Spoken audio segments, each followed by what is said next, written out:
I'm so pleased this evening to have a moment to briefly introduce Austin Zoot, who will be delivering in just a moment our Devar Torah to us. And it has been such a very special pleasure in so many different ways to interact and to get to know Austin.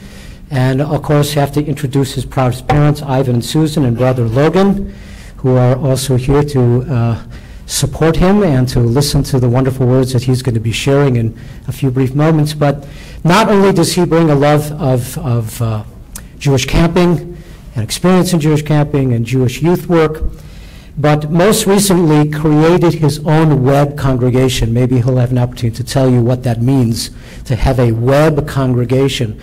So yes, we have an opportunity here through the miracle of the internet for people literally all over the world to be able to follow what it is that we are saying and doing and praying for here at Temple High.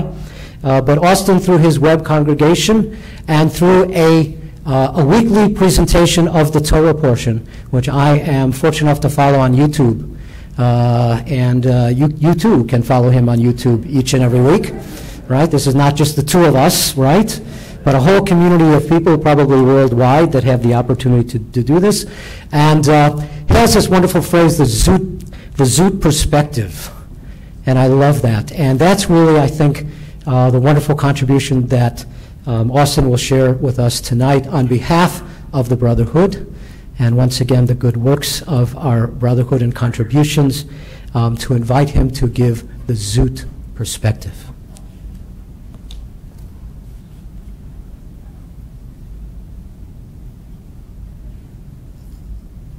Shabbat Shalom, everyone.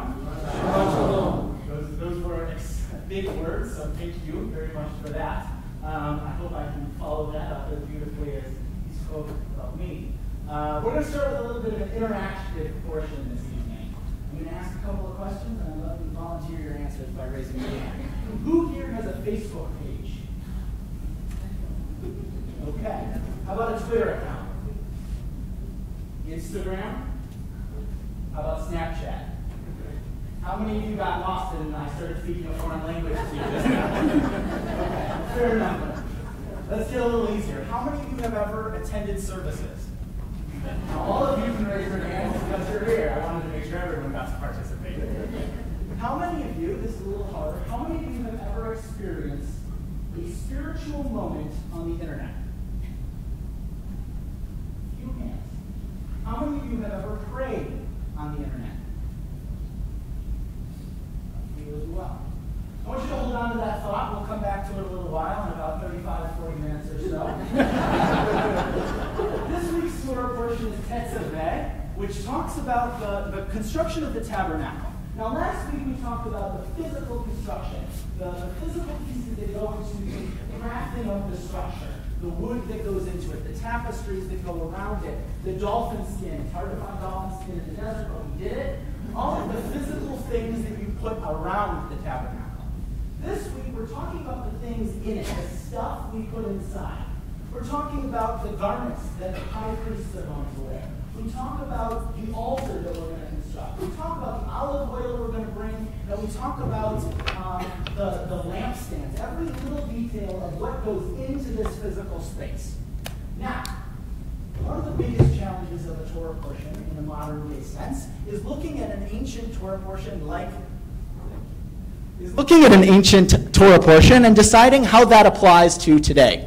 What can we get out of a text that was written so many years ago, and how can we apply that to right now in this moment? And that's challenging because we don't have a tabernacle anymore. When we had the tabernacle, we eventually created the temple, and the temple was the substitute for the tabernacle. And then, when the temple was destroyed, we built a second one. And now, even that temple is destroyed. And we have to sit in this moment and say, how do we use the physical construction of a prayer space and make it meaningful today? Now, when we're looking at this piece, what we can see is there's a factor of mobility. The tabernacle is unique in that it can be packed up and moved. While we're wandering in the desert, this tabernacle can be present no matter where we are. When we get to a new place, we just build it right back up. And all the physical things that went into creating it are right back there, and all the things that physically were created to go into it also come with it. Now, we also can see that the tabernacle was not constructed out of the high priest's pocket or out of Moses' pocket. The tabernacle was constructed, and all the elements that go into it were all brought by the community. The community, each and every member, had an obligation, had the opportunity to come and bring their gifts, bring what they could bring, and offer it to the construction of this physical space for prayer. Now, as we're looking around our own lives, it's a little easier to see the concepts of mobility and communal sharing. The men's club is an excellent example of this. When we're looking at a softball diamond, or we're looking at a sports bar, or we're looking at a poker night, those are not uniquely spiritual moments. We wouldn't even call them spiritual moments in and of themselves. Speaking of which, poker night is coming up, so you will want to check the bulletin for that.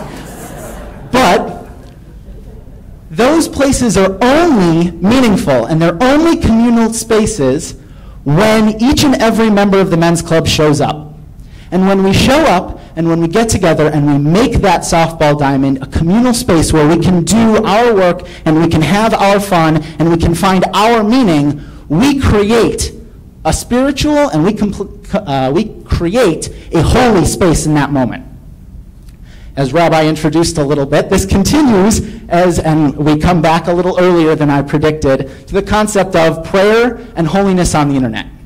Recently, I've been working on creating a community that is centered around YouTube. Videos on the internet that allow us to interact not only with the Torah portion every week, but interact with one another. We look at these ideas that we find in the Torah, and we say, how can we apply this to a modern sense, much like we did today? Now, the internet has plenty of stuff on it. We, as a Jewish people, are famous for arriving to a place and making them holy.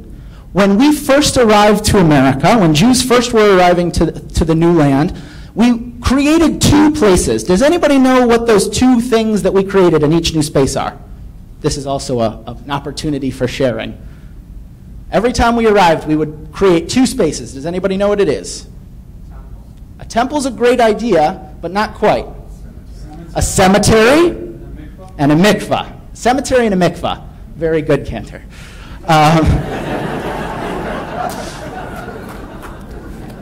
Once we've created a cemetery and a mikvah, we're ready to experience our religious identity in this new space. We arrive in a new place, and the first thing we do is we make sure we can be holy, and we can go through our ritual acts that are necessary to be Jewish.